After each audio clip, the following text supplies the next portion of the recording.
Madame, mademoiselle, monsieur, chers internautes, bonsoir, bienvenue à notre rencontre qu'on effectue à la marge de cette conférence organisée ici à Nouakchott.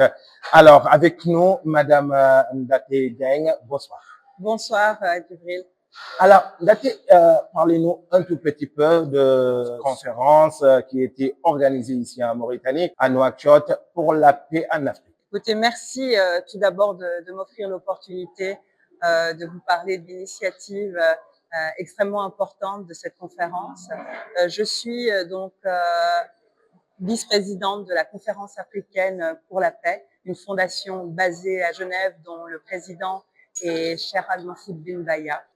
Notre but est de promouvoir la paix et pour cela de donner la voix et l'espace aux personnes qui ont des actions, qui ont une volonté de promouvoir ces valeurs sur le continent africain. Très bien. Vous avez parlé de votre fondation qui est basée à Genève. Comment se fait-il l'Europe s'associe avec les Africains pour promouvoir la paix en Afrique? Bien, je pense que comme vous le savez, que nous vivons dans un monde globalisé. Ce qui se passe en Afrique a forcément des répercussions sur le sol européen, raison pour laquelle nous avons voulu aussi avoir une assise en Europe et spécifiquement à Genève, au sein de la Genève internationale. Comme vous le savez, Genève est le siège européen des Nations Unies. C'est aussi la ville dépositaire des conventions humanitaire, du droit international humanitaire, des conventions de Genève, raison pour laquelle il nous a semblé opportun que notre fondation soit au cœur de cette Genève internationale afin de pouvoir en fait tisser des liens avec la diplomatie et de faire ce qu'on appelle le soft power. Très bien. Vous avez participé à la conférence dédiée aux femmes et à la jeunesse africaine pour promouvoir la paix. Parlez-nous de cette conférence et aussi comment étaient les débats. Est-ce que c'était vraiment couleur, intense et aussi bénéfique? Alors, merci à nouveau d'offrir l'opportunité de m'exprimer là-dessus. Je tiens d'abord à dire que la cérémonie d'ouverture de la conférence africaine pour la paix de Nouakchott a eu lieu mardi.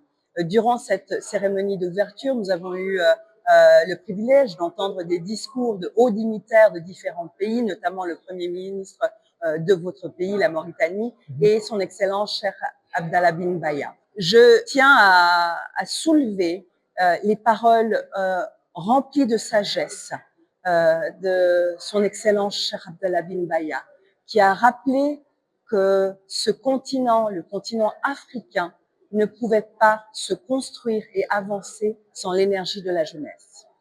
Et aujourd'hui, si vous aviez été présent dans cette salle durant donc le sommet des femmes et des jeunes, vous auriez ressenti toute cette énergie de la jeunesse. Les débats ont été d'une richesse incroyable. La parole a été donnée à des femmes qui sont des leaders dans leur domaine, qui sont les leaders d'aujourd'hui et de demain et qui nous ont rappelé à quel point la gouvernance féminine est un levier pour le développement de ce continent. Comme vous le savez, le thème aussi de cette conférence était l'espoir.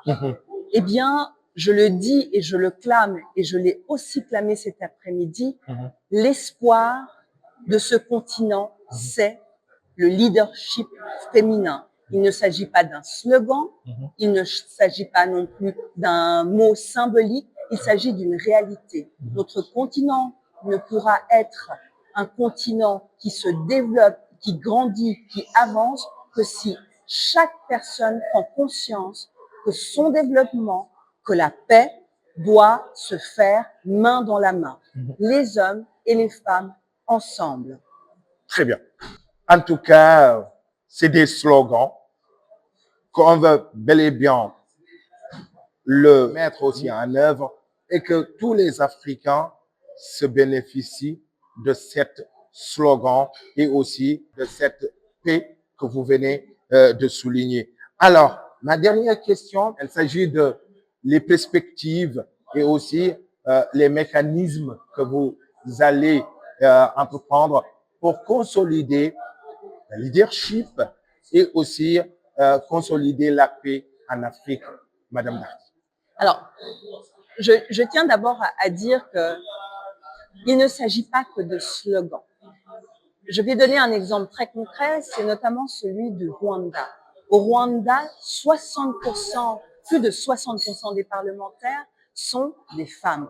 Le Rwanda est un pays qui, depuis le génocide des Tutsis en 1994, est un pays qui avance. C'est un pays qui a investi dans les infrastructures, qui a investi, et c'est sans doute le plus important, dans l'éducation.